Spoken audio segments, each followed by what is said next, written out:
एक बार गायत्री महामंत्र हमारे साथ साथ ओम भूर्भुवः स्वः तत्सवितुर्वरेण्यं भर्गो देवस्य धीमहि धियो यो नः प्रचोदयात्। अभी आप नीतीश भैया से सुन रहे थे कि एक विचार ने हमारी जिंदगी को बदल दिया।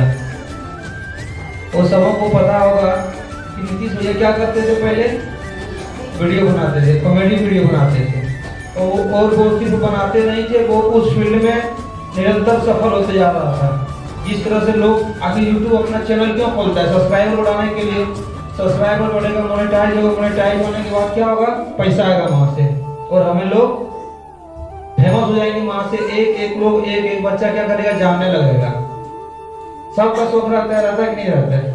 देखिए पैसा इन दिनों सब कोई कमा रहा है, तो पैसा सब कोई कमा रहा है, पैसा सबके पास है। लेकिन अभी का जो समय है सिर्फ पैसा से नहीं तोड़ सकते व्यक्ति को। मानते हैं पैसा है, पैसा बहुत जरूरी है, लेकिन आप बहुत ऐसे नाम सुने होंगे जिनके पास पैसा एक मीडियम तक था। पैसा अपने परिवार को सही ढंग से मतलब पालन पोषण कर रहा था, अपने शरीर, अपना घर परिवार और अपना बाहर रिश्तेदारों सब मैनेजमेंट कर रहा था। लेकिन वो व्यक्ति समाज में और कुछ कर गया। अभी हमारे यहाँ से कुछ पिछले दिनों यहाँ से ललन सर गए कि नहीं गए?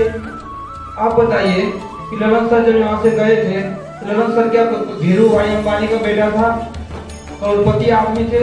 नहीं थे। या तो बड़ा बिल्डिंग था उनका? नहीं था। फिर भी जाने के बाद एक स्टूडेंट के दिल में, एक लोगों के दिल में उनको दर्द टूट रहा था कि नहीं टूट रहा था? बच्चे जाने से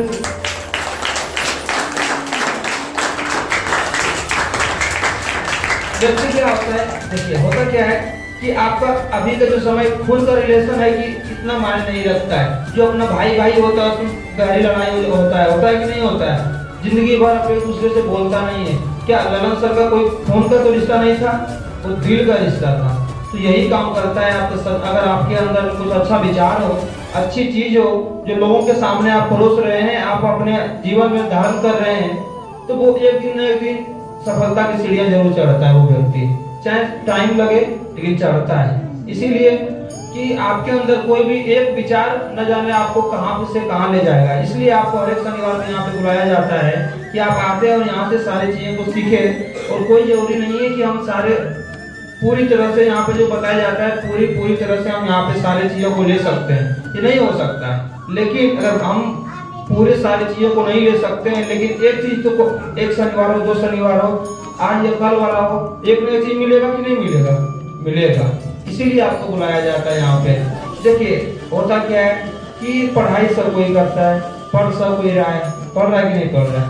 व्यक्ति सफल भी होता है जीवन में, लेकिन होता क्या है कि आगे जैसे जाता है। देखिए 10th तक गांव में रहता है, 10th के बाद जब व्यक्ति बाहर पढ़ने के लिए जाता है तो बहुत कठिनाई है। सबको को लगता है कि पैसा बहुत अच्छा से मिलता है, व्यक्ति बाहर में जाकर समझ करता है। ऐसा कुछ नहीं है, बाहर में भी कठिनाई है। तो आप जो भी काम करेंगे तो उसमें कठिनाइयां आएगी, और वहां पे आपको काम करेगा वही मेडिटेशन होगा। हम बार बार बताते हैं कि देखिए जिस जमाने में महात्मा गांधी थे, जिस जमाने में चंद्रशेखर आजाद थे, जिस जमाने में भगत सिंह थे, उस जमाने में भी हमारे कोई खानदान से होंगे, आपके कोई खानदान से होंगे, आपके कोई खानदान से होंगे, जरूर होंगे कि नहीं होंगे? होंगे। लेकिन आज जब नाम लिया जाता है तो सिर्फ बड़े महापुरुष भगत सिंह, चंद्रशेखर आजाद, महात्मा गांधी, इन्हीं का ही नाम क्यों आता है? हमारे जो पूर्वज थे, हमारे परदादा के दादा थे, तो उनके जो पिताजी थे, उनके और नीचे जाइएगा, उनके और जो पिताजी थे, उनका नाम क्यों नहीं आता है? हमारे घर वाले का नाम क्यों नहीं आता है? क्योंकि उस जमाने में उसने लोगों के लिए कुछ किया, अपने देश के लिए कुछ किया, कुछ करने की सोच, कुछ करने की चाहत, कुछ करने की ललक अंदर से था कि नहीं कुछ करना है। तो वो भी देश के लिए, समाज के लिए कुछ करना है। उस टाइम में भी, और उस टाइम में हमारे घर के जो पूर्वज वो क्या करते होंगे? अब खुद खाने के बाद क्या करता होगा? अपना परिवार अच्छा से चलाना, पैसा कमाना, बस इतना ही। लेकिन देखिए आने वाला टाइम में आज उनका नाम ले जाता है, नहीं ले जाता है।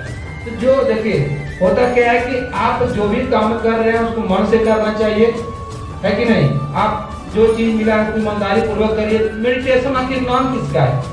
मेडिटेशन मतलब आप जो काम कर रहे हैं उस काम को बेहतर करना, अपने आप को समझना, अपने जो वीकनेस आपके अंदर है वो आपको दिखा देता है कि देखिए आपके अंदर ये है, आपको ये करना चाहिए।